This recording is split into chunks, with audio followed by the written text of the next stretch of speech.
hoy día a nuestro grupo nos No, ha tocado exponer vea la el tema diapositiva ahí. la ingeniería civil en la antigua Grecia, para lo cual cedo a mi compañero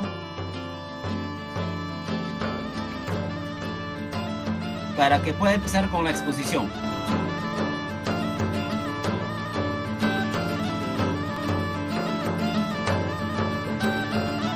Bueno, buen día, profesor. En esta oportunidad iniciaré con la exposición del capítulo 1 sobre la ingeniería civil o la filosofía de la ingeniería civil en la antigua Grecia. Bueno, la filosofía de la ingeniería civil en la antigua Grecia trata del pensamiento de los métodos, herramientas y soluciones que tenían los ingenieros, filósofos, pensadores que existían en aquella época. La ingeniería de la antigua Grecia se puede decir que es el antecedente de la ingeniería occidental, y por ello es que es muy importante en la historia de la ingeniería civil. Bueno, vamos a empezar con el capítulo 1, que es mi parte, técnicas de construcción, materiales y tecnología. Bueno, empezaremos con técnicas de construcción. Para empezar, los antiguos ingenieros griegos y arquitectos eran muy ambiciosos y hábiles a su vez. Sus elegantes edificios, sus palacios, sus templos públicos son imágenes que nos hacen referencia acerca de cómo era la ingeniería civil en la antigua Grecia. Aunque la mayoría de estos edificios que existían en la antigua Grecia hoy están en las ruinas, en escombros, debido a a las catástrofes mundiales que no se les esperaba en ese entonces, ¿no? Los griegos, así como hicieron grandes construcciones a grandes escalas, también construyeron humildes casas y cotidianas, donde vivía la mayoría del pueblo. Bueno, podemos encontrar que hubo varios filósofos o estudiantes que estudiaron acerca de la arquitectura y la ingeniería griega. Entre ellos está Bruno Sevi, que nos menciona que si por arquitectura se entiende el modelado de la sustancia inmaterial del espacio, habría que concluir de la civilización griega, que ocupa un lugar muy secundario en la historia de la arquitectura. Bueno, podemos decir que Bruno Sevi trataba de que en la ingeniería griega no se preocuparon tanto por los espacios internos y externos, pues esta fue muy escasa. Y de hecho la característica que tenían los griegos era que poseía valores escultóricos en el sentido de que se pudiera visualizar del exterior, más no por dentro. Luego vamos a pasar a las técnicas de construcción griegas tempranas. Bueno, en la antigua Grecia existían los primeros pueblos, que eran los micénicos y los minoicos. Estos vivían cerca a la isla de Creta. Dominaron sofisticadas técnicas de construcción alrededor de los años 1100 antes de la era de Cristo. Sin embargo, estas civilizaciones han desaparecido y con ellas sus técnicas. Desde entonces, del año 700 a.C., la construcción griega fue más humilde, pues al perder estos avances que tenían, empezaron desde abajo, desde cero. Y entonces tenía una principal construcción de casas y algunos templos y murallas que existían en la ciudad. Bueno, la construcción monumental griega incluía todos los elementos que ahora se les reconoce que existían en la antigua Grecia, ¿no? O que eran característicos de aquella época, como las columnas, las plataformas de piedra de grandes edificios, los techos puntiagudos, sus mismas paredes, las decoraciones o paneles tallados. Los griegos introdujeron este estilo en el año 600 a.C., habiendo inventado nuevas técnicas y diseños de construcción, así como tomando prestado de los egipcios, que fue una cultura también muy avanzada en la ingeniería civil, sobre todo en geometría. claro ejemplo están las pirámides de Egipto. Vamos a ir a las técnicas para unir bloques de piedra. Bueno, en la antigüedad temprana los muros eran de arcilla y estaban reforzadas con una capa de ladrillo, sin quemar, tomado con argamasa. La argamasa era una mezcla que se utilizaba en aquella época, lo conocían con ese nombre. También utilizaban las clavijas, que eran varillas delgadas de madera. Esta se utilizaba para poder unir dos bloques de piedra y sobre todo se encontraba en el centro de ambos, tratando a su estilo de que ésta no se note, así fortaleciendo la arquitectura de aquella época con un diseño muy especial. En la época clásica ya también los muros eran de piedra sin argamasa, es decir, sin mezcla, y los huesos estaban meticulosamente instalados o cuidadosamente puestos con la misma finalidad de que no se noten. Bueno, este diseño escultórico se enfatiza aún más teniendo en cuenta el hecho de que las paredes se separan de los vacíos y carecen de la misma función clara. Por lo tanto, estas servían como contención para imagen del dios innato. Bueno, de acuerdo a la infraestructura que tenía la pared, se utilizaban distintas armaduras de gradas, ¿no? O armados de gradas. Entre ellas podemos tener la poligonal, el isodomo y el pseudo-isodomo.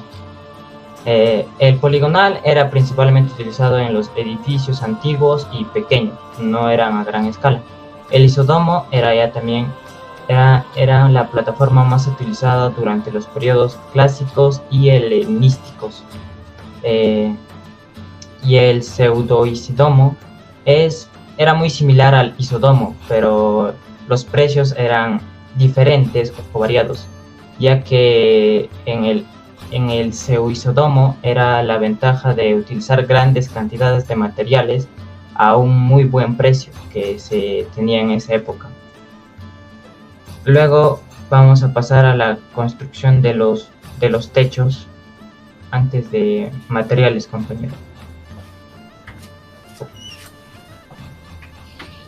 Ya bueno, los techos de las estructuras monumentales estaban hechos de tejas, de terracota, de arcilla cocida, que generalmente era de color marrón rojizo.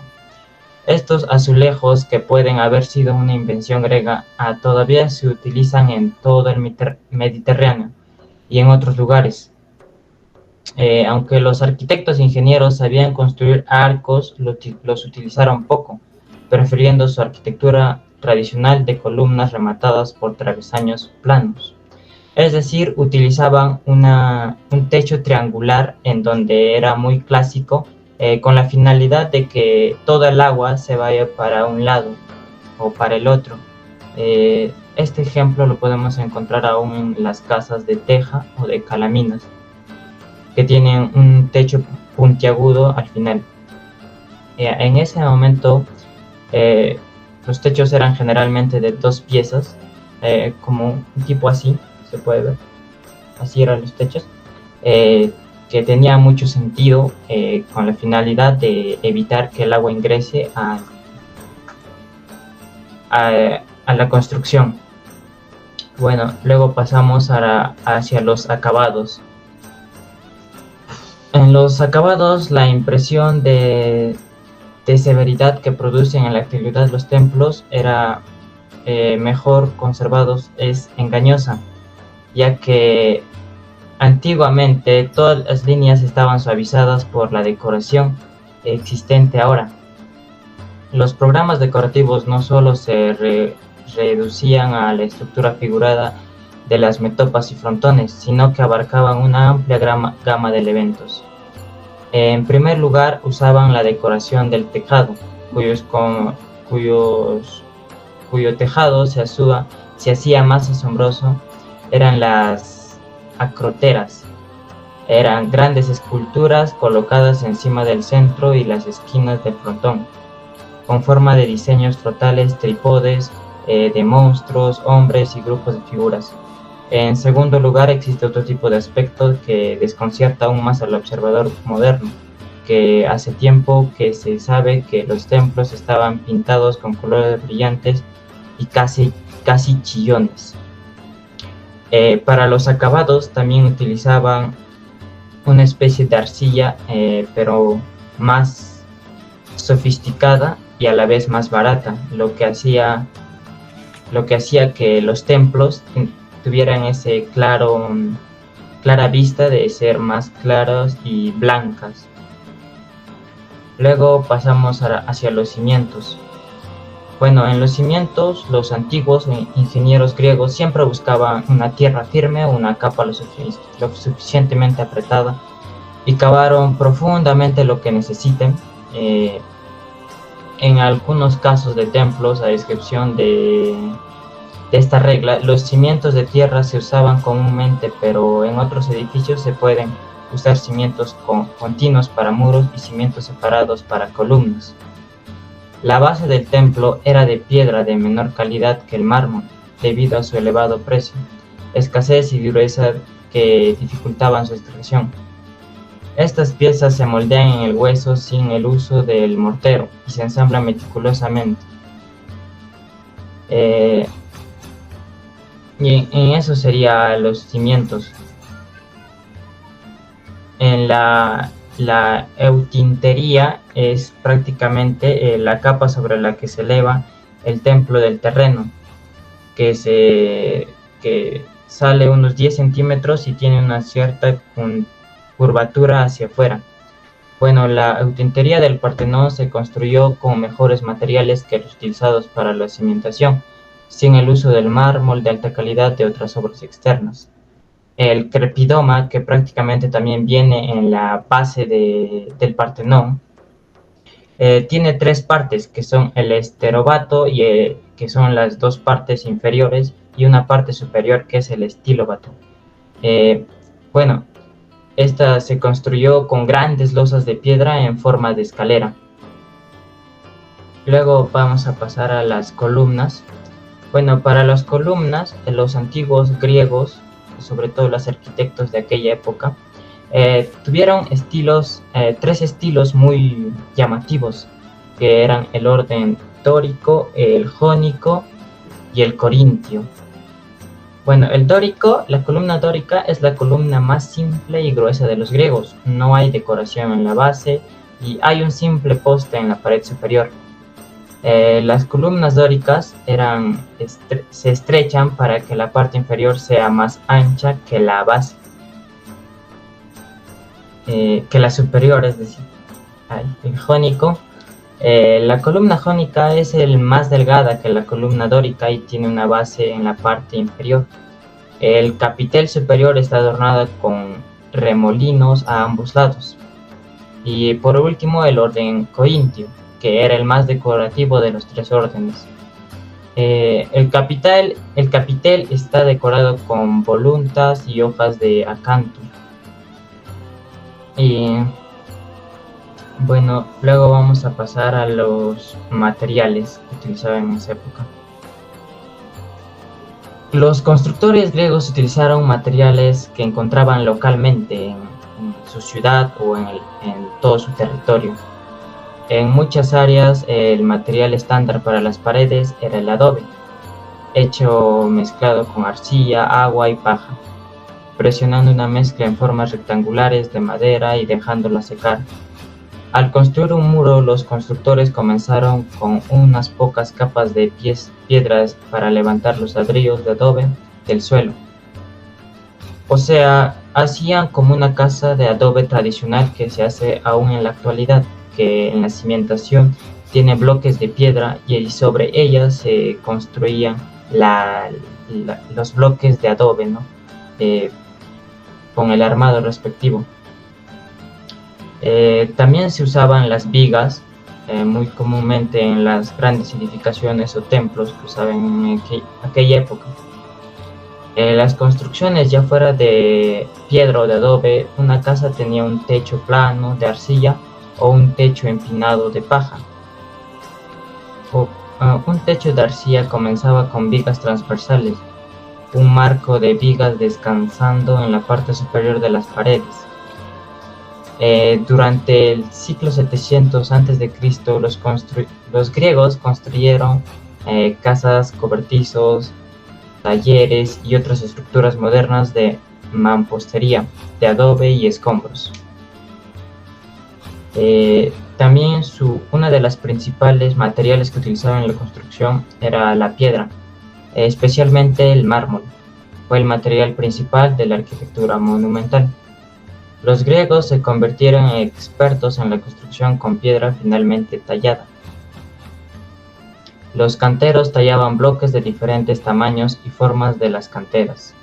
Eran bloques rectangulares para pavimentar, cuadrados para construir muros y cilindros gruesos que formaban columnas, cuando se apilaban unos sobre otros.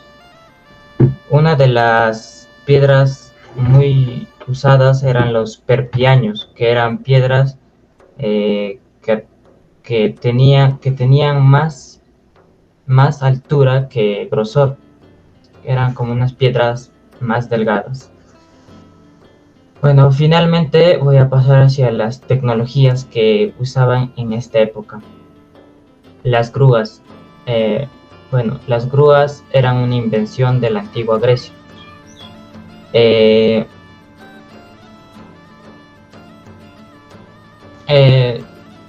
Según estudios se podría decir que las grúas se usaron por primera vez en el siglo VI antes de la era Cristo.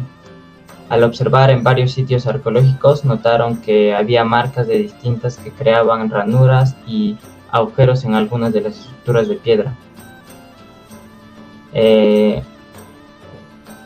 Supusieron que estas ranuras y agujeros fueron creados por algún tipo de dispositivo de lavación, llegando a la conclusión de que eran prácticamente las grúas. En ese momento usaban principalmente bloques de piedra pesados cuando estaban haciendo templos.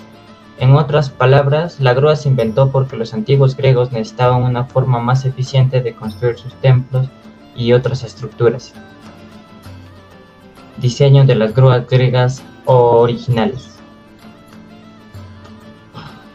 Hoy en día las grúas tienen un diseño bastante complejo, mucho más complejo que las que se inventaron en la antigüedad. Sin embargo, estos diseños simplemente evolucionaron del original y la mecánica básica sigue siendo la misma. Las primeras grúas se fabrican con cuerdas simples que se usaban para izar las piedras de manera más fácil y eficiente. Con el tiempo, los griegos introdujeron el cabrestante y la polea, lo que hizo que las grúas fueran aún más eficientes. A medida que las grúas se volvían más eficientes, se pudieron levantar cargas mucho más pesadas y mayores. El impacto que tuvo la grúa en aquella época. Antes de la invención de la grúa, los constructores dependían de las rampas para construir sus edificios, aunque esto no funcionaba a medida que la edificación solicitaba el número de bloques de piedras. Aunque las rampas hicieron la vida algo más fácil para levantar las piedras, todavía dependía demasiado de la fuerza humana. En cambio, con la grúa la máquina hace el mayor esfuerzo, lo que convierte que era un invento mucho más eficiente. Luego pasaremos al tornillo de Arquímedes. Para empezar, Arquímedes de Siracusa nació en el siglo III a.C. Le gustaba resolver problemas y fue uno de los inventores más importantes de su tiempo. El rey pidió que Arquímedes construyera el barco más grande posible. Este barco resultó tener fugas, y Arquímedes tuvo que inventar un dispositivo para eliminar el agua, y así diseñó lo que ahora llamamos el tornillo de Arquímedes. Fue muy efectivo porque eliminó el agua y solo requirió una persona para operarla. El tornillo de Arquímedes pronto también se utilizó para transportar agua desde las zonas bajas hasta las acequias. El diseño es tan efectivo que todavía se usa en la actualidad. El tornillo de Arquímedes es una forma de bomba de desplazamiento positivo. Bueno, la modificación del tornillo de Arquímedes.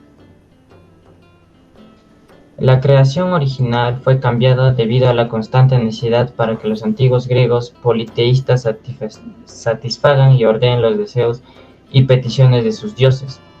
Prácticamente lo modificaron al tornillo de Arquímedes como para realizarse un molino, con él poder hacer vino y aceite de oliva, que lo hacían mucho más fáciles de realizar gracias a este invento de Arquímedes que hoy conocemos. Bueno, esto lo modificaron prácticamente para el beneficio de los reyes griegos y de toda la comunidad griega en realidad, para que puedan alabar a sus dioses de aquella época. La adaptación del tornillo de Arquímedes de las culturas circundantes. Dado que el tornillo de Arquímedes era tan sencillo y tan simple de utilizar, podía cambiarse y modificarse, adaptarse a cualquier problema a mano. Fue muy fácil cambiar las funciones para las que se hizo el tornillo, sin cambiar la identidad de la máquina simple.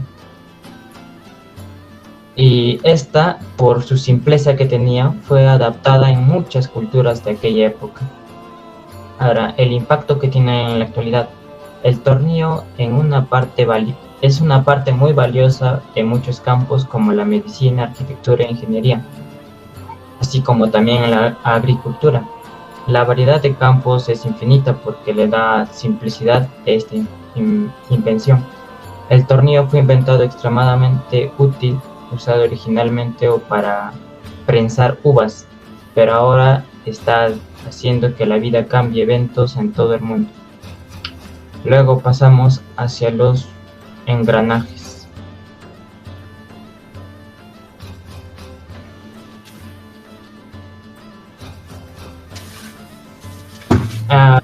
Los engranajes fueron inventados por la mecánica griega de Alejandría en el siglo III a.C. Fueron desarrollados considerablemente por el gran Arquímedes y tuvieron un amplio uso en el mundo romano.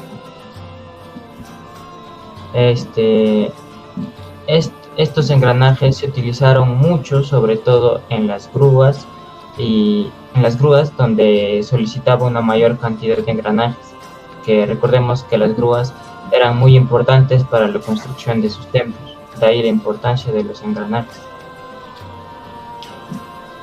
Luego la escalera caracol.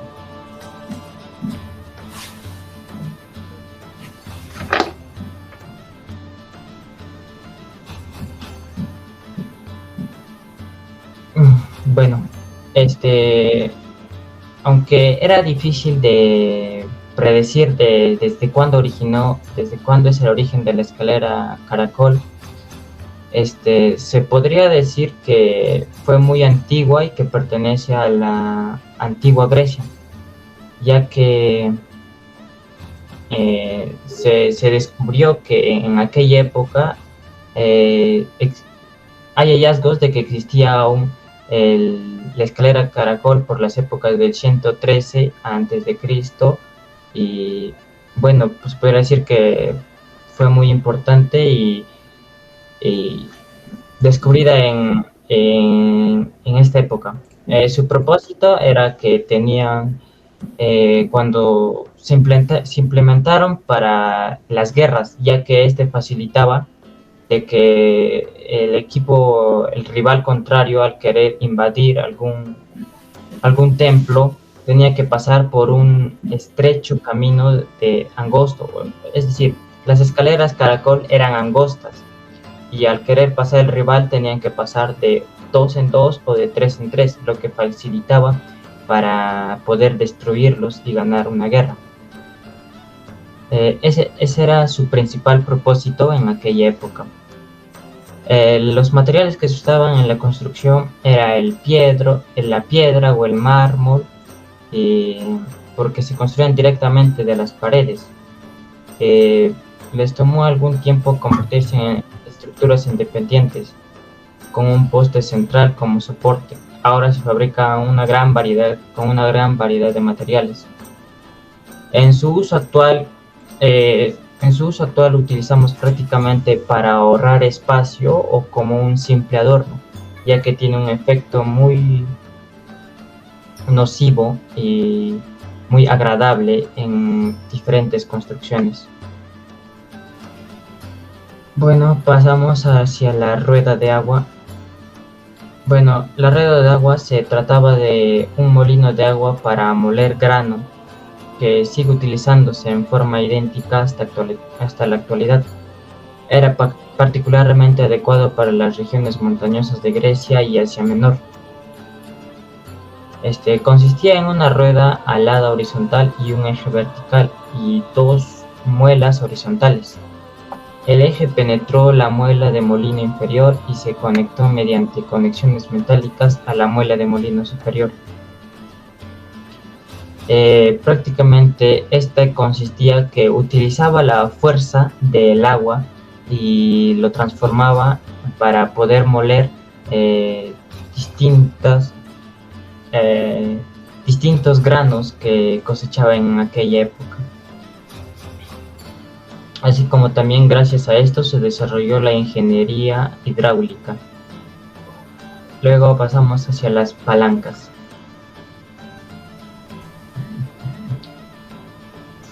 En la antigua Grecia se produjo una buena cantidad de mentes brillantes. Pitágoras el matemático, filósofo Euclides el matemático, filósofo Platón el matemático, el filósofo Leónidas, que es un guerrero, pero incluso entre esta compañía ejemplar, Arquímedes es el que destacó. Arquímedes era el típico erudito genio sin igual, experto en prácticamente cualquier campo que usa los números. Si bien el trabajo de Arquímedes era en la geometría y flotabilidad, también tuvo muchos descubrimientos o reconocimientos en el ámbito de la filosofía. Pero entre la geometría podemos decir que fue una de las más importantes, su ley de la palanca.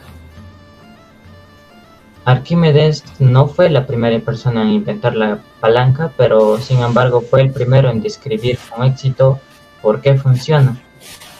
Por qué una palanca puede abrir y puede una puerta atascada. Por qué la cerilla puede ayudarlo a levantar cargas. Ser la única persona en el mundo antiguo que se le ocurrió esta explicación no convirtió a Arquímedes en un hombre particularmente humilde. Aunque ese podría haber sido el rayo de la muerte que inventó, o tal vez el juego de garras arcade gigante que usó para defender Siracusa de los romanos. Él usaba una frase muy llamativa que decía: dame una palanca lo suficientemente larga y un punto de apoyo para colocarla y moveré el mundo. Ya. Finalmente pasaremos a la tecnología agrícola. Las técnicas agrícolas eran muy rudimentarias, usándose para labrar la tierra, arados muy primitivos tirados por bueyes o mulos. Los arados permitían roturar simétricamente la tierra. Esto hacía que la tierra se vertiera siempre en el mismo lado del suelo. La irregularidad del terreno obligaba al uso que la azada en la irregularidad que presentaban los suelos obligaban a los antiguos griegos de que la azada en la preparación del terreno y de la hoz en la cosecha sea mucho más eficaz. En la tecnología agrícola también podemos decir que el tornillo de Arquímedes fue uno de los más importantes, ya que elevaba aguas de una base inferior a las partes donde no había, a las conocidas sequías. Bueno, eso sería toda mi exposición. Gracias. Bueno, licenciado, Compañeros, todos continuando con la exposición. A mí me toca hablar en esta oportunidad sobre cómo ha avanzado la ingeniería, cómo ha influido en la sociedad. Para ello, voy a dar inicio con el concepto ¿qué es ingeniería? La ingeniería es la aplicación de la ciencia y la tecnología para resolver problemas de la humanidad. Saben muy bien que gracias a la ciencia y la tecnología podemos resolver muchos problemas, N problemas que podemos tener. Por ejemplo, uno de ellos es, por ejemplo, ¿no? Aplicar la ley, por ejemplo, de Newton, que es fuerza que es igual a masa por aceleración. Pero si la aceleración o la masa es cero, esa fuerza es igual a cero, ¿no? Entonces, todo objeto, una estructura, estaría estable. Continuando con la explicación, los ingenieros usan la imaginación. La ingeniería viene del ingenio, ¿no? Que nosotros usamos la imaginación, hacemos un juicio, usamos nuestro razonamiento para poder, ¿qué aplicamos? Aplicamos las matemáticas, las ciencias físicas, la tecnología y la experiencia práctica. ¿Para qué? Para dar un resultado, para poder diseñar, producir y dar operatividad a los objetos, ¿no? Por ejemplo, ¿no? En este caso sería, ¿no? Por ejemplo, hablando de la hidráulica, gracias al descubrimiento de la hidrostática de Arquímedes, hoy en día damos muchas aplicaciones. Uno de ellos, gracias a esas leyes, podemos construir presas, hacer saneamiento básico. La ingeniería civil. ¿Qué es la ingeniería civil? Es la rama que nosotros estamos estudiando, ¿no? Que de acá a 5 años la mayoría de nosotros va a ser un profesional y va a ejercer la carrera, ¿no? En la cual, ¿no? Cada uno se va a especializar en diferentes ramas, ¿no? Pero la ingeniería, como dice, tiene su inicio, ¿no? Cómo nace y hasta hoy cómo ha evolucionado y ha dado grandes pasos gigantescos, ¿no? Al inicio se empieza con, no se conocía todavía la ingeniería civil, sino se inicia con la ingeniería militar. Ya que nuestro tema es la ingeniería en la época griega, los primeros ingenieros en esa época, ¿quiénes eran? Eran los arquitectos. ¿Qué hacían los arquitectos? Los arquitectos construían edificaciones, como por ejemplo el Parmenón, ¿no? Que tenemos, ¿no? De la antigua Grecia. Ellos se dedicaron a construir también muros. ¿Para qué construían muros, no? A ellos no les gustó hacer muros, sino era para qué, para proteger a las ciudades, ¿no? De las invasiones, de las guerras. Después de eso también ellos construyeron grandes edificaciones. Después, posteriormente, gracias a la hidráulica, nació ahí la ingeniería militar, ¿no? ¿Con qué? Con lo que es el llevar el agua de un punto hacia otro. ¿Para qué querían llevar el agua? Para la agricultura. Gracias a la agricultura se dio un gran avance, ¿no? En lo que es la ingeniería. Ahí es donde nace la ingeniería militar. Por llevar el agua mediante canales para poder regar la agricultura. Y la ingeniería militar es considerada como la primera disciplina de la ingeniería. Posteriormente, recién nace lo que es la ingeniería civil. ¿Cómo nace la evolución de la ingeniería? El desarrollo de la ingeniería comienza, como les vuelvo a repetir, con la revolución agrícola.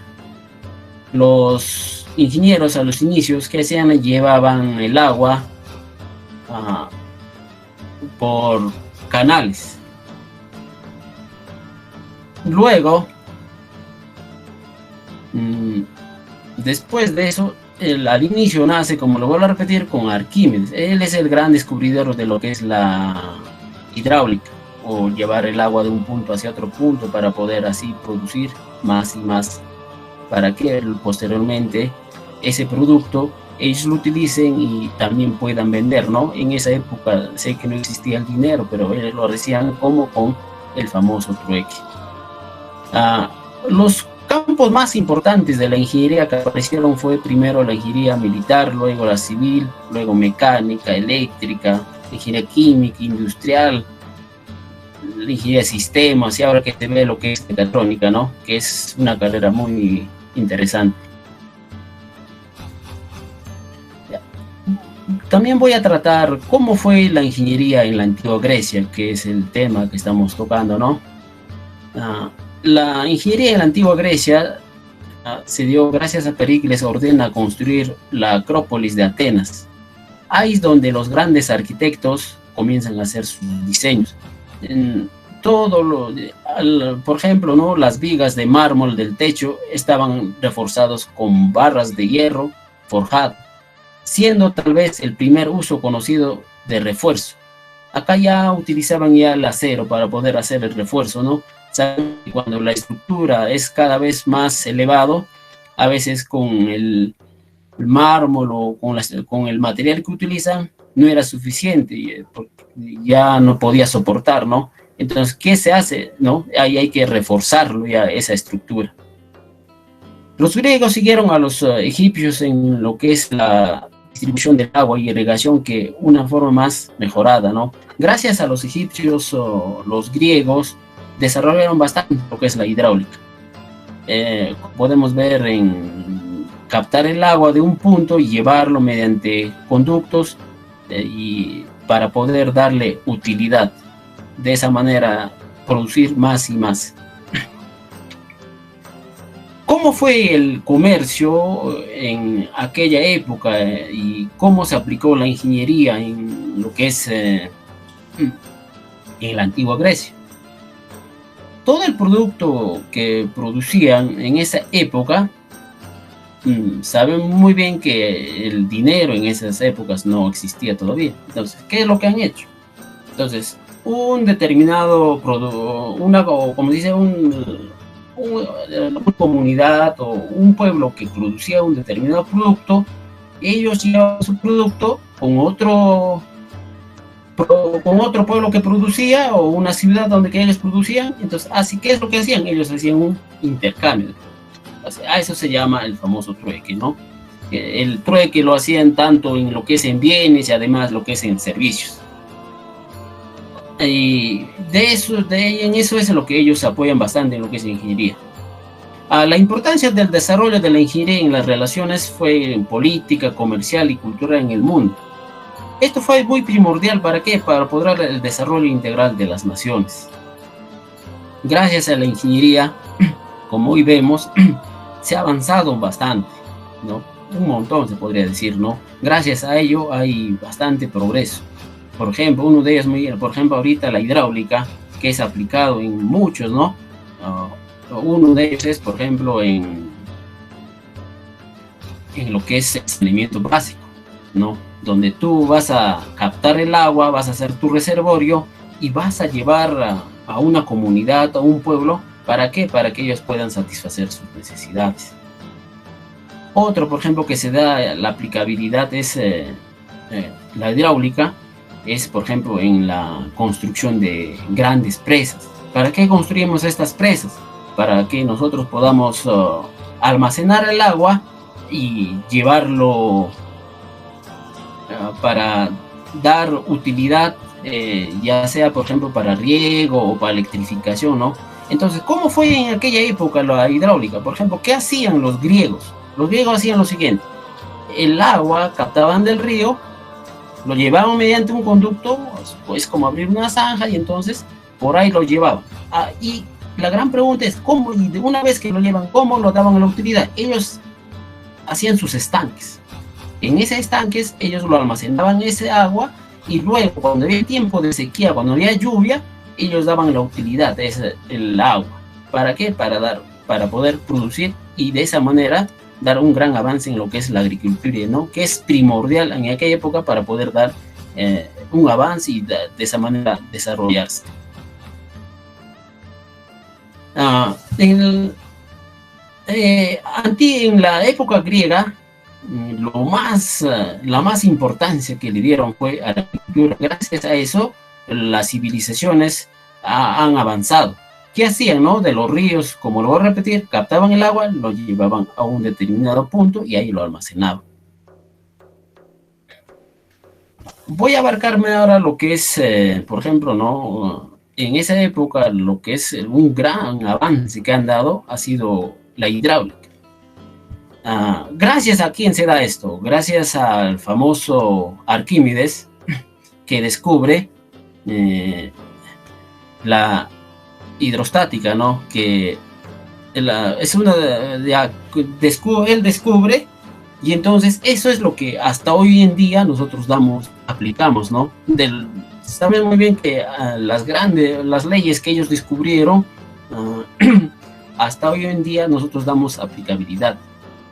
Por ejemplo, es uno de ellos, ¿no? Como este del famoso Arquímedes, que descubrió el famoso empuje, y entonces gracias a eso la Gran Grecia dio desarrollo, ¿no? En lo que es la hidráulica.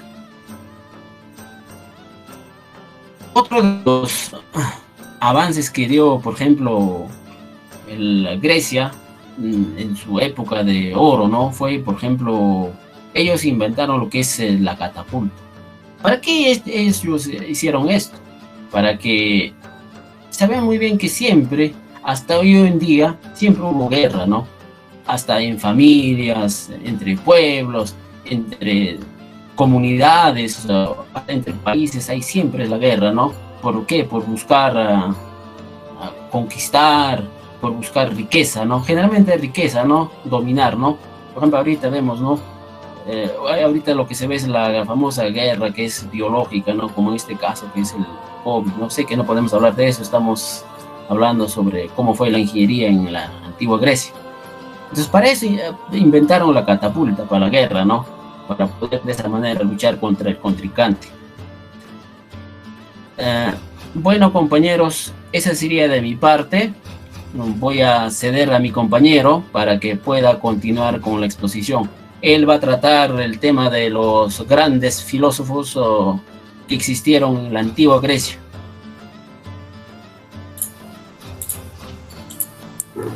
Compañero, continúe por favor con la exposición.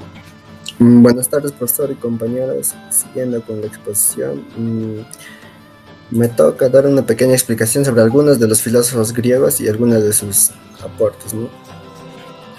Bueno, los filósofos eran personajes de la antigua Grecia que buscaban la verdad a través de la razón y tuvieron muchos aportes pequeños a la ciencia en general, ¿no?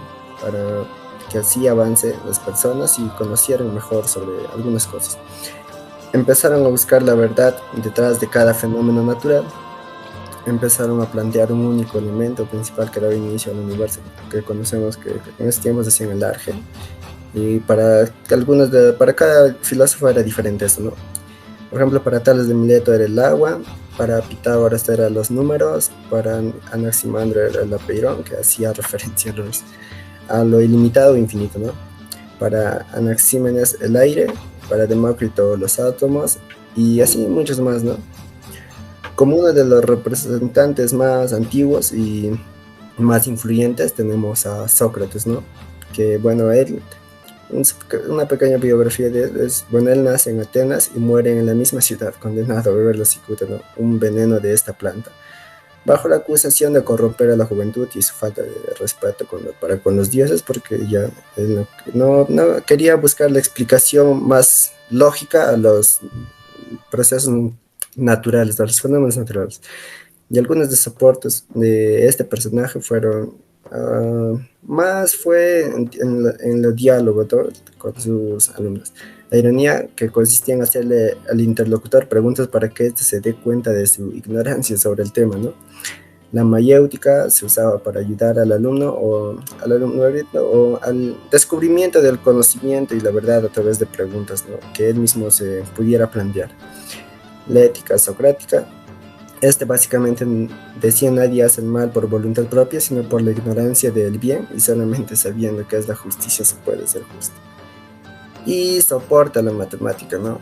A pesar de que este filósofo no tenía mucha relación con este ámbito, hizo algún aporte a la lógica y a la metodología. Bueno, tenemos a otro grande filósofo que es Platón. Bueno, él nace en el año 427 a.C.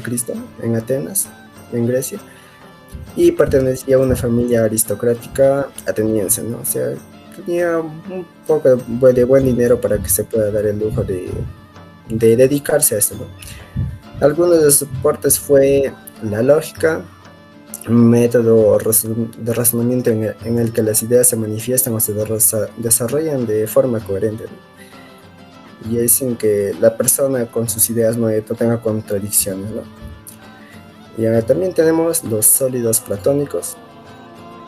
Bueno, en su obra Timaeus, creo, si mal no recuerdo, asoció cada uno de los 4 elementos que según los griegos formaban el universo, que era el fuego, aire, agua, tierra, y bueno, 4. Y también tenemos los cuadros en líneas. Después de mucho experimentar, trabajar y estar ahí en constante investigación con cuadrados, con líneas, ¿no? Cuadrados y triángulos, Platón concluye que una línea es un objeto que tiene longitud, pero no tiene profundidad. Y también la importancia que le dio a las matemáticas, ¿no? Bueno, Platón en su amplia estudio concluye que las matemáticas son la materia más importante para el ser humano y los posteriores avances que vaya a tener en su futuro, ¿no? Para la construcción, para cualquier ámbito físico, lo que sea. Y ahora pasamos a otro filósofo también que fue muy importante, que es Aristóteles.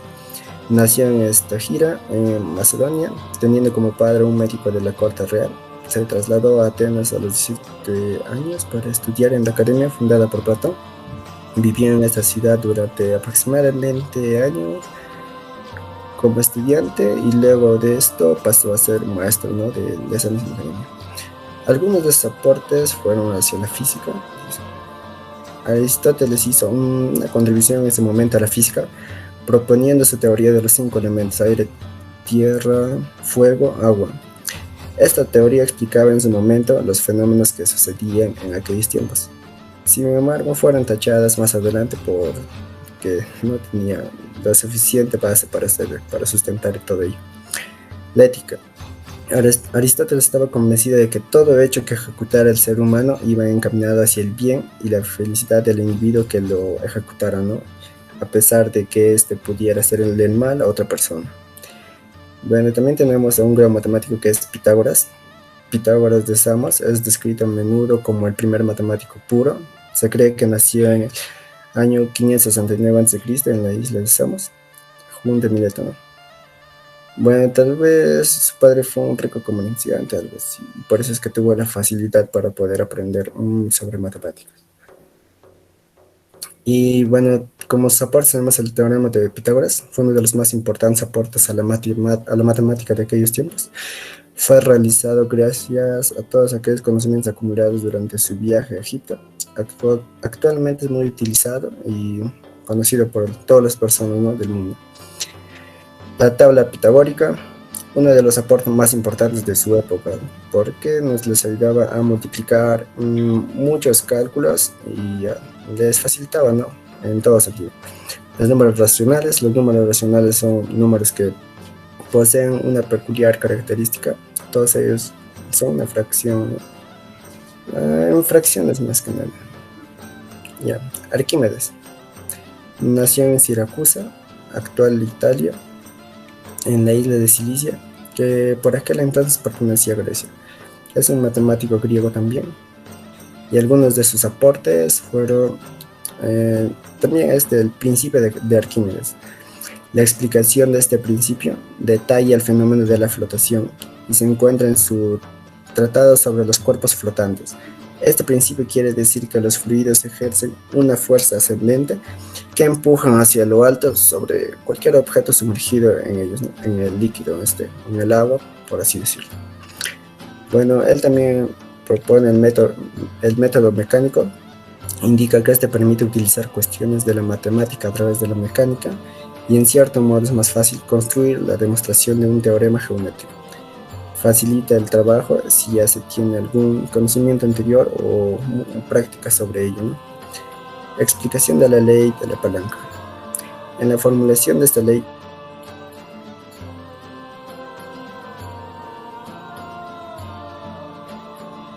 Arquímedes establece dos cuerpos sobre el punto de apoyo. La medida del círculo.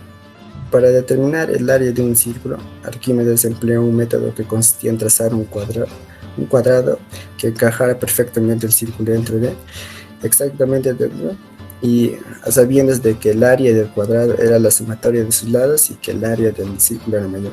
Comenzó a trabajar en obtener aproximaciones. Esto lo hizo sustituyendo el cuadrado por un polígono de 6 lados, y luego trabajó con un polígono de más complejos, así empezó de 6, 7, así más complejos, para obtener el valor de pi, si mal no recuerdo. Inventos. Algunos de sus inventos fue el odómetro. Este aparato fue construido con base en el principio de una rueda que, cuando gira, activa unos engranajes que le permiten calcular la distancia que este vehículo o esa rueda recorre, ¿no? El tornillo de Arquímedes, que es muy utilizado para realizar el transporte de agua debajo de cualquier fluido encontrado por debajo de la tierra, superficie, tiene un pendiente usando un cilindro. Este instrumento facilitó el riego de las tierras fértiles ubicado a lo largo del río Nilo en el antiguo Egipto. Bueno, también tenemos otro gran matemático que es Tales de Mileto, que nació en la actual Turquía en los años 624 a.C., matemático y filósofo griego, ¿no? Fundador de la escuela de las primeras escuelas filosóficas de la antigua Grecia. Es considerado el primer filósofo por su intento de establecer una explicación racional de los fenómenos de la naturaleza, ¿no? Y algunos de sus aportes fue que él creó el método inductivo, ¿no? Porque reflexionó sobre la necesidad de encontrar una explicación desde lo particular hasta lo general, pues empezó a buscar una explicación racional a cada fenómeno natural y pues partía de lo particular, ¿no? Teorema de Tales también es una ley de la geometría que nos indica que si se traza una línea paralela a cualquier de los lados de un triángulo, tendremos como resultado un triángulo semejante al triángulo original. Bueno, también tenemos el segundo teorema de Tales. Si tenemos un triángulo formado por el diámetro de una circunferencia y dos líneas cercanas a la misma, aquel ángulo que esté frente al diámetro es recto, es decir, mide 90 grados también.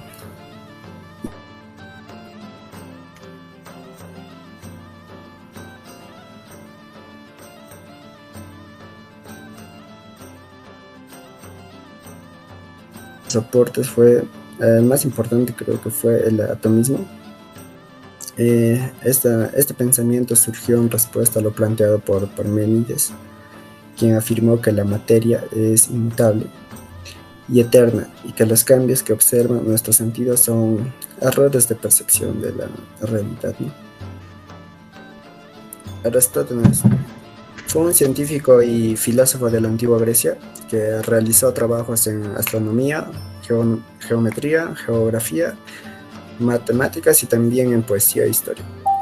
Ganó fama por ser el primero en calcular con considerable precisión la circunferencia de la Tierra.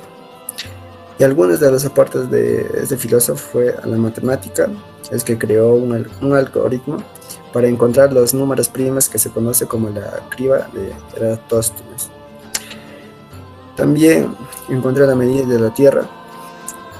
Dedujo que la circunferencia máxima de la Tierra sería también 50 veces mayor que la distancia que separa las dos ciudades, o sea, debía medir 250.000 estadios, lo que da para él un radio de la Tierra una distancia de 39.773 estadios, usando en la aproximación de 22 séptimos para pi, y ya por eso entonces sabía que ya lo había calculado, ¿no?, el valor de este. También el movimiento de la Tierra. Realizó cálculos en los que descubrió que en un año había 365 días y cada 4 años había 366 días. Usó como base el movimiento elíptico, es decir, el movimiento del Sol observado por los cambios aparentes del mismo desde la Tierra. Y ahora también tenemos a otro filósofo que es Aristarco, que nació en Alejandría, que es ahora el actual Egipto. astrónomo griego, pasó la mayor parte de su vida en Alejandría. Calculó que la Tierra se encuentra a unos 18 veces más distancia del Sol que de la Luna. Y algunos de sus aportes de este filósofo son, una de ellas es una de las apreciaciones más importantes, es que logró descubrir que los planetas eran los que estaban orbitando alrededor del Sol, incluida la Tierra. También pudo descubrir que, aunque desde el cielo las estrellas eran de un tamaño muy minúsculo, eran como soles con un tamaño enorme, pero a distancias muy lejanas. Todas estas explicaciones sirvieron de legado de la teoría heliocéntrica aprovechada por Nicolás Copérnico. El centro de la Tierra es el centro de la esfera de la Luna. Esto quiere decir que la órbita que tiene la Luna está alrededor de nuestro planeta. La Tierra no es más que una esfera que gira alrededor del Sol y tiene más de un movimiento. Y también el movimiento de la órbita terrestre alrededor del Sol hace que parezca que los demás planetas retroceden, ¿no? Bueno, estos fueron los griegos que, con sus pequeños aportes a la matemática, física y a la ciencia en general, dieron su grano de arenita, ¿no?, para que dé inicio a la construcción civil de manera más sofisticada y utilizando más cálculos matemáticos. Bueno, gracias, profesor. Le doy el paso a mi compañero Nelson.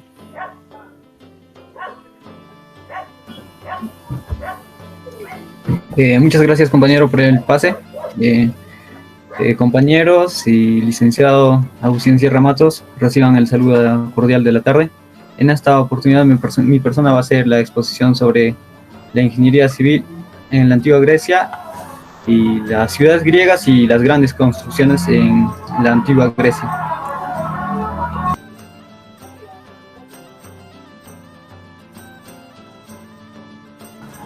Ya, compañeros, voy a empezar con la exposición. La polis griega. ¿Qué eran las polis? O sea, se le llamaba polis a la comunidad pequeña de la antigua Grecia que tenían su propio gobierno y eran independientes. O sea, en la antigua Grecia había varias polis, múltiples polis, pero cada poli tenía su propio gobierno y eran independientes, ¿no?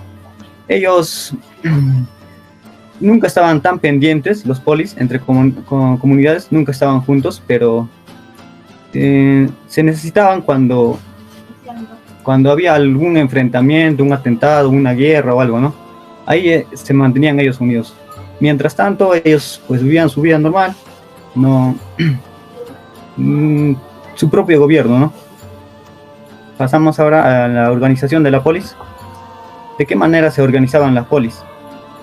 Se organizaban económicamente, políticamente y socialmente, ¿no? Ciudad y Grecia, o ciudad y estado. O sea, Grecia no era un país, sino era una multitud de polis. Ahora pasamos a las características territoriales de la ciudad. Se dividen en dos, ¿no? Zona urbana y la zona rústica. La zona urbana, ¿quiénes lo componían o qué era la zona urbana, no? También se le conoce como Asti, fue el centro urbano político cultural de la polis. Y esta parte se ubica la mayor parte de los edificios y también se desarrollaba la vida política y ciudadana. O sea, en la zona urbana es como la ciudad, ¿no? La mayor parte de las personas siempre acudían a esta zona urbana. Incluso las polis de campos querían venir a la zona urbana porque se podía conseguir muchas cosas o se podía desarrollar muchas actividades, ya que concurrían muchas personas también, ¿no? Ya que era una ciudad. Ahora pasamos a la zona rústica. ¿Qué era la zona rústica? Se le conoce también como Jora. Aquí la gran mayoría de las personas se dedicaban a la agricultura y la ganadería. Pero ellos, los de la zona rústica, no estaban o sea, todo el territorio no eran tan libres para que puedan hacer sus actividades de agricultura y ganadería. Algunas tierras o algunos terrenos tenían dueños, ¿no? Eran pues prácticamente de la aristocracia, ¿no? De las personas que tenían poder, ¿no? Algunos terrenos. Ahora pasamos a las grandes construcciones en la antigua Grecia. Los griegos siempre pues han priorizado las construcciones, ¿no? Que eran de suma importancia para ellos, las aportaciones a la construcción que hacían. La construcción es el campo al cual los griegos aportaron más, ¿no? Un ejemplo claro es la innovadora idea de usar refuerzos de hierro en las columnas de algunas edificaciones, con el fin de hacerlas más resistentes, y también es de suma importancia la ubicación al momento de construirlas. Ellos anteriormente utilizaban materiales no tan resistentes, construían a base de maderas o de tejas que no eran tan resistentes, y en cualquier momento pues podrían ocasionarse cualquier desastre o algo, ¿no? Y por ello ellos pues se sentaron más en esa parte de construir con un material más resistente. Y ahora tenemos los materiales usados en la construcción. Los materiales que más usaron los griegos fueron la piedra calizas duras, conglomerado, tejas y el mármol, ¿no? Este material era abundante en Atenas, el mármol se encontraba en abundancia en Atenas, ¿no?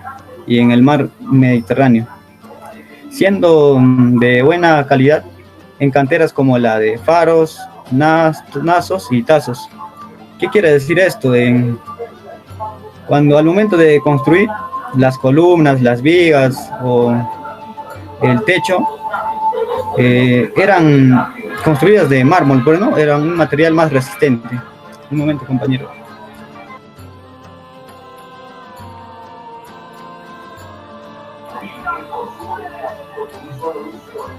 Ya, compañeros, voy a proseguir. Puertos. Los puertos también fueron de primordial importancia para los griegos. Un momento, compañero, por favor, está pasando el carro del basurero, creo. Ya, compañeros, voy a proseguir. Ya, listo, compañero. Ya, los puertos eran de suma importancia, ¿no? Para los griegos, ¿no? Ya que en la ciudad de Grecia la ciudad de Grecia era montañosa y con gran cantidad de islas en el mar Mediterráneo. Para facilitar la comunicación, los griegos utilizaron como medio de transporte el mar.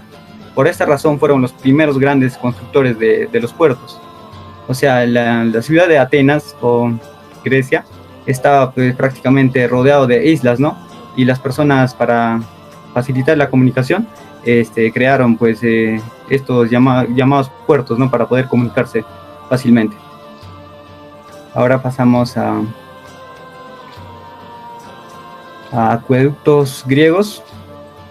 Claro, esto es un túnel de Samos. O sea, esta obra es de primordial importancia para los griegos. Es como una obra de arte, ¿no? El túnel de Samos es una de las obras más grandes de la antigua Grecia. El túnel de 1 kilómetro de longitud y una sección cuadrada de 1,7 metros, que atraviesa una colina de 275 metros, ¿no? La excavación se realizó a través de piedra caliza y su uso de se usó también algunas herramientas manuales. El estudio topográfico se desconoce. Ellos no tuvieron el estudio del suelo topográfico para construir para desarrollar alguna construcción, sino prácticamente ellos a simple vista o calculaban de la manera más adecuada, buscaban el espacio más adecuado para poder construir sus edificios, sus templos, o como vemos aquí, como el acueducto griego, ¿no? Y ahora pasamos, compañeros, a el ágora. ¿Qué era el ágora?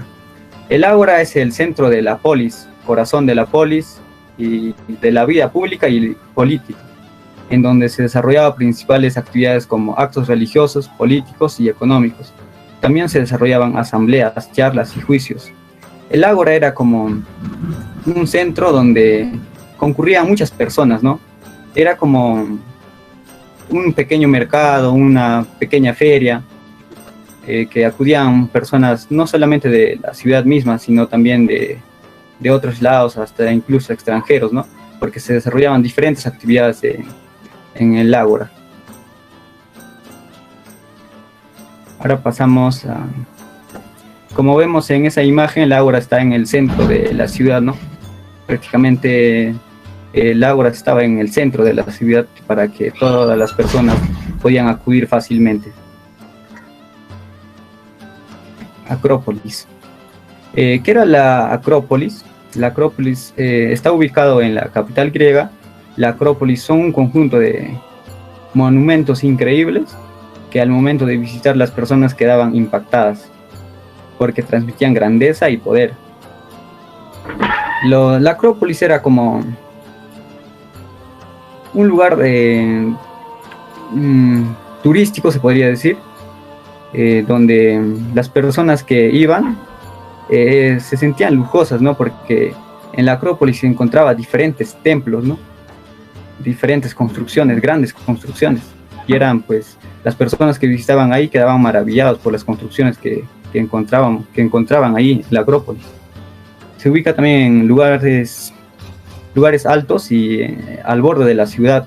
La Acrópolis está murallada y tiene una única puerta monumental al oeste, aunque también se encontraban pequeñas puertas.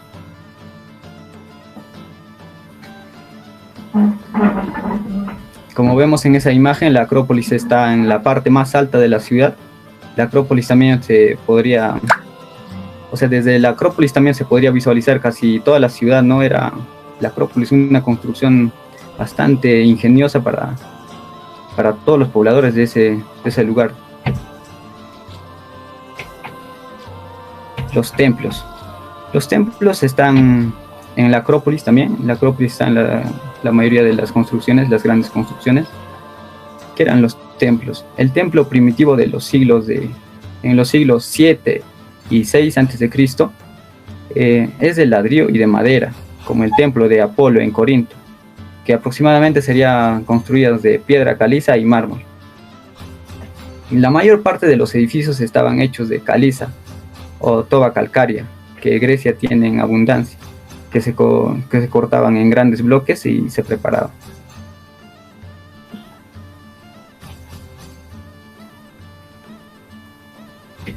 Ahora bien, teatro. El teatro también es una gran construcción de los griegos, un aporte ingeniosa a la arquitectura. Antes el teatro ya se construía, ya tenían idea de cómo construir un teatro. Pero ¿qué pasaba con los teatros que ya habían construido antes?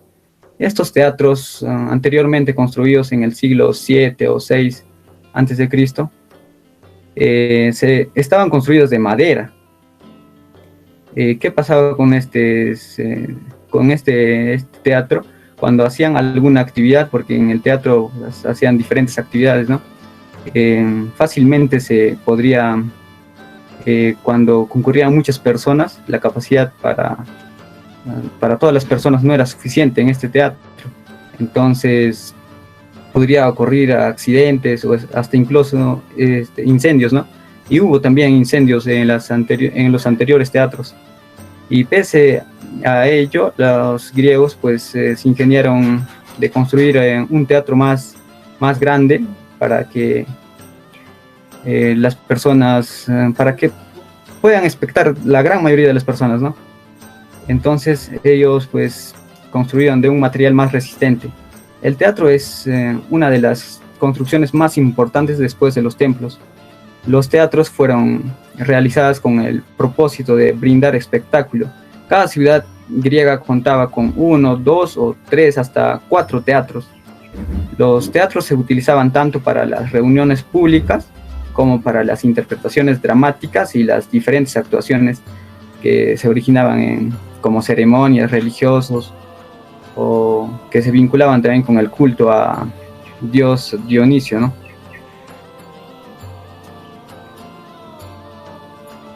Como podemos ver ahí en la imagen, el teatro griego pues tenía una forma semicircular, ¿no? Y una elevada gradera para que las personas puedan espectar de una manera adecuada.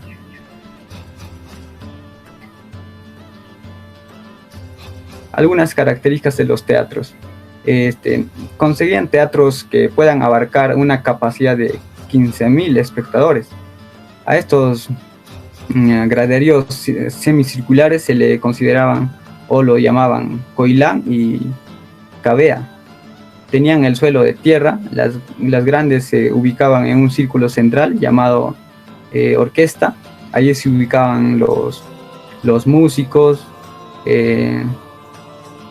se bailaban y personas que relataban la acción de alguna obra, diferentes actividades que se desarrollaban en los teatros, ¿no?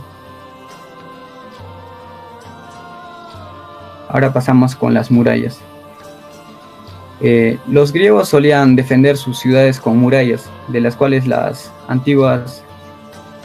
más antiguas dieron lugar a los recintos fortificados que llamamos acrópolis.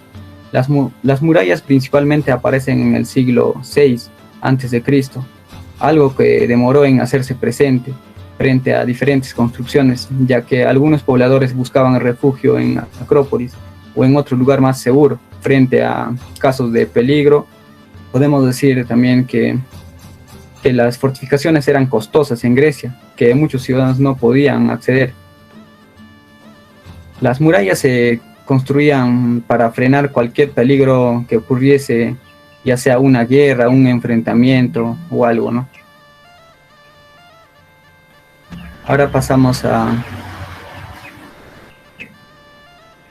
ahí, como pueden observar, estas son las construcciones de las murallas para proteger, ¿no? Para proteger su ciudad de cualquier atentado que pueda ocurrir. El Partenón. El Partenón es el templo más importante de la Acrópolis. Fue construido entre 447 y 438 a.C. Este proyecto se realizó también como el gran proyecto de Pericles para reemplazar un templo destruido en 480 a.C. por los persas. Partenón fue creado con los arquitectos Calícrates. Fue un trabajo en equipo. Partenón es un doble templo dórico con varias características arquitectónicas, ¿no? Únicas e innovadoras. Este templo pues se divide en pronova, cela o opistedomo, separada en un extremo oeste también de una habitación y rodeada por un perón con 8 columnas y en cada lado, y 17 columnas en los largos. O sea, tenían 8 columnas de largo, mejor dicho de ancho, 8 columnas de ancho y 17 columnas de largo. Se puede visualizar en su interior un enfoque innovador combinando elementos nuevos y antiguos.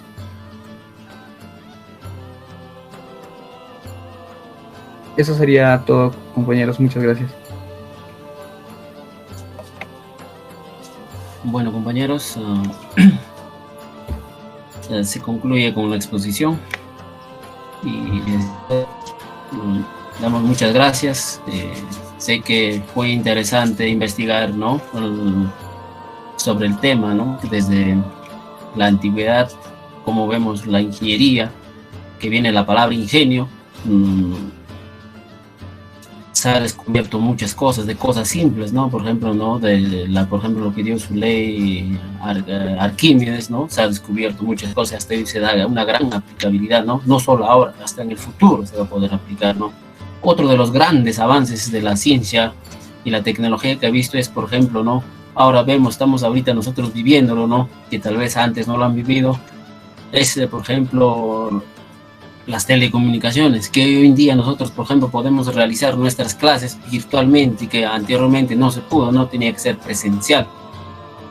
Yo sé que en un futuro no muy lejano, que ya las clases ya no van a ser presenciales, sino va a ser virtual. Inclusive el avance de la medicina, ya un médico ya no es necesario que venga a operar a Huancavelica o de Huancavelica irse a Lima, sino ya lo van a realizar ya con las telecomunicaciones que se está dando, que se está viendo. Otro avance que se está viendo también es, por ejemplo, la teletransportación, ¿no? Que antes se habló en películas, no todavía, pero hoy en día ya se dio un gran avance. También en la ingeniería civil, ¿no? Se da muchos avances, ¿no? Por ejemplo, la hidráulica, ¿cómo se llama? Lo que es las carreteras, en todo, gracias a la ingeniería, se está dando un gran avance. Bueno, compañeros, sé que fue interesante investigar y estaríamos concluyendo con esto con respecto a la exposición. Doy muchas gracias una vez más al licenciado y gracias, compañeros, y gracias también, licenciado.